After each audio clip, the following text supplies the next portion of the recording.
Este es un campo argentino. Una de las características más originales del campo argentino es la presencia de un tipo de poblador que, según los lugares, se conoce como colono o chacarero. Se trata de un productor agrícola de tamaño pequeño o mediano, cuyo origen se remonta a la ocupación de varias regiones del país mediante el sistema de colonización con inmigrantes. Esta es la familia Evans. Elvin, Vincent, Clara, Arnold, Cindy y Mervyn. Los antepasados de los Evans eran galeses. Los Evans viven en la Patagonia, más exactamente en Trevelin, al oeste de la provincia de Chubut. La colonización con inmigrantes tuvo varios objetivos: ocupar tierras de las cuales se habían expulsado a las poblaciones originarias, afirmar la presencia nacional cerca de la frontera, valorizar dichas tierras mediante el trabajo agrícola y aumentar la producción de granos y frutas destinadas a la exportación. Para lograr esta colonización, se atraía a la población inmigrante con la promesa de fácil y rápido acceso a una gran cantidad de tierras cubiertas por un suelo fértil que nunca había sido trabajado. Este proceso comenzó en la región pampeana a partir de mediados del siglo XIX, sobre todo en las provincias de Santa Fe y Córdoba, y fue extendiéndose más tarde en función de la producción agrícola por las provincias de Buenos Aires y La Pampa. Los principales cultivos que se desarrollaban eran el trigo y el maíz. En paralelo, la colonización fue la forma de ocupación y valorización de ambientes tan diversos como los de Misiones, Chaco, Cuyo, el Alto Valle de Río Negro y el valle inferior del río Chubut. Justamente aquí, junto al río Chubut, donde hoy está el pueblo de Gaiman, fue a donde llegaron hacia mediados de 1860 los antepasados de la familia Evans que hoy vive en Trevelin. Trevelin, al igual que Gaiman, son dos pueblos que se formaron a partir de la colonización galesa. Los primeros colonos que llegaron a estas tierras se establecieron en lo que hoy es Gaiman, y recién 20 años más tarde, algunos de ellos decidieron explorar hacia el oeste para afincarse en otro territorio y formar la población de Trevelin. Una de las características de los colonos era que, por el tamaño no muy grande de la tierra que ocupaban y la forma de asentamiento que adoptaron, generaban un medio rural de alta densidad de población. Casi todos vivían en el campo, rodeados por la tierra que trabajaban, salvo los casos donde su cultura original los llevaba a crear pequeños pueblos rurales. Este es Mervyn Evans.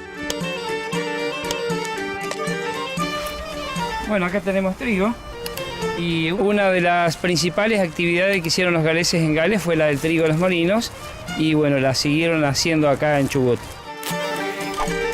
Los primeros galeses que habitaron la Patagonia fueron modificando con esfuerzo la zona hasta transformarla en una región triguera. Aún hoy, en el centro del escudo de la provincia de Chubut, hay una espiga de trigo. A diferencia de Mervyn y su familia, que viven en Chubut y son descendientes de galeses, Marcos vive en Oberá, Misiones, y es descendiente de ucranianos.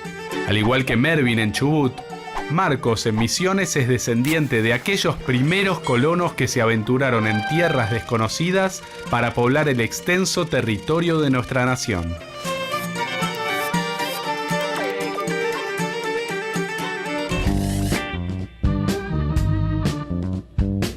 Originalmente las viviendas de los colonos eran muy modestas y la vida era muy dura. Pero poco a poco la situación fue cambiando a medida que se iba rompiendo el aislamiento original.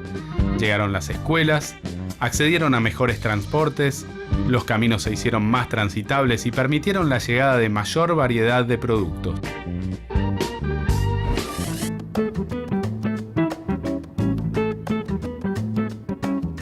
Según el grado de cohesión cultural que tenían y el contexto geográfico en el cual se desarrollaron, los colonos a veces mantuvieron durante mucho tiempo su cultura original, a través de elementos como el idioma, las comidas, la religión, las formas de construcción de las viviendas y las tecnologías agrícolas. Como este molino, que construyó Mervyn con la misma técnica que usaban sus antepasados galeses para hacer la harina hacia finales del siglo XIX.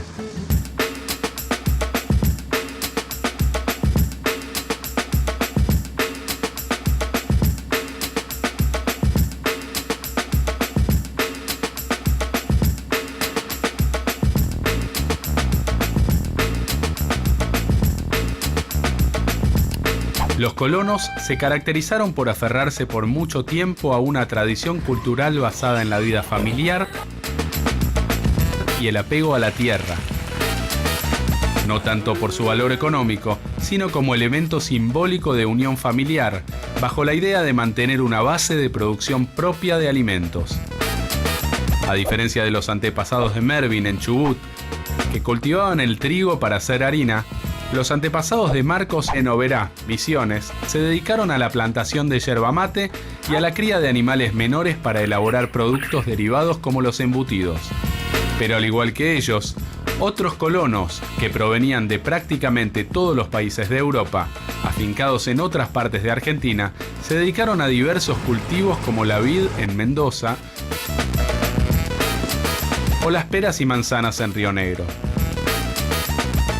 En todas partes fueron prácticas productivas exitosas que hicieron crecer y enriquecerse a las colonias. Con el pasar del tiempo, aquella cultura chacarera de los colonos comenzó a diluirse. Adoptaron el español como lengua y empezaron a mezclarse con otros inmigrantes o con pobladores locales, manteniendo solo algunos pocos rasgos de su cultura original. Las colonias se fueron despoblando hasta que en muchos casos son hoy difíciles de distinguir de su entorno rural, mientras que otras, las más aisladas, todavía subsisten. Pero la memoria de la inmigración y de los años duros del comienzo están siempre presentes, a veces plasmada en pequeños museos ubicados dentro de las colonias o en poblados cercanos a ellas. Los colonos fueron los que llevaron adelante el poblamiento de buena parte del país, con grandes sacrificios, éxitos y fracasos. Generaron una parte muy importante de los productos agrícolas que aún hoy se exportan. Valorizaron la tierra, crearon pueblos y ciudades y marcaron el paisaje y la cultura de muchas regiones en forma indeleble. Todos ellos, como los antepasados de Mervyn y Marcos, con sus aportes originales, contribuyeron a la constitución y el crecimiento de la identidad nacional.